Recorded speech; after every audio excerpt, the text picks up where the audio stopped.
ప్రభువైన యేసుక్రీస్తు నామములో మీకు అందరికి వందనాలు తెలియజేస్తున్నాను. ఫిలిప్పీయులకు రాసిన పత్రిక 2వ అధ్యాయము 15వ వచనము మనం చదువుకున్నాం. మీరు మూర్ఖమైన వక్రజనం మధ్య నిరపరాధులను, నిష్కళంకులను, అనింద్యులనైన దేవుని కుమారులగునట్లు అట్టి జనం మధ్యను మీరు జీవవాక్యమును చేత పట్టుకొని లోకమందు జ్యోతుల వలె కనబడుచున్నారు.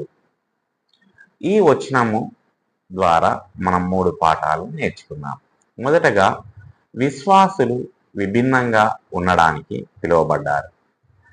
క్రైస్తవులు నిందారహితంగా మరియు స్వచ్ఛమైన జీవితాలను గడపాలి. చీకటి ప్రపంచములో వెలుగులుగా నిలుస్తారు.